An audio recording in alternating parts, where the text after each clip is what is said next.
সালাম স্টিল ভোটের গাড়ি নিয়ে বরিশাল ৫ সদর আসনে আছেন প্রতিনিধি হুমায়ুন কবির। তিনি জানাচ্ছেন সেখানকার ভোটের খবর। সালাম স্টিল ভোটের গাড়ি নিয়ে আমরা রয়েছি এখন বিজয়গঞ্জ শহর বরিশালে। এই আসনে মোট ভোটার সংখ্যা ৫,০৩,৩৪০ জন।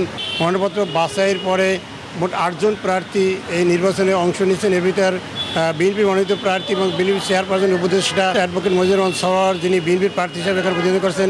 অন্যান্য প্রার্থীর ভিতর রয়েছে ইসলামী আন্দোলনের নায়েবে আমির এবং সম্রাট পীরের ভাই মুফতি সৈয়দ ফয়জুল করিম রয়েছে এবং জামাতের রয়েছে অ্যাডভোকেট সৈয়দ মজুম হেলাল।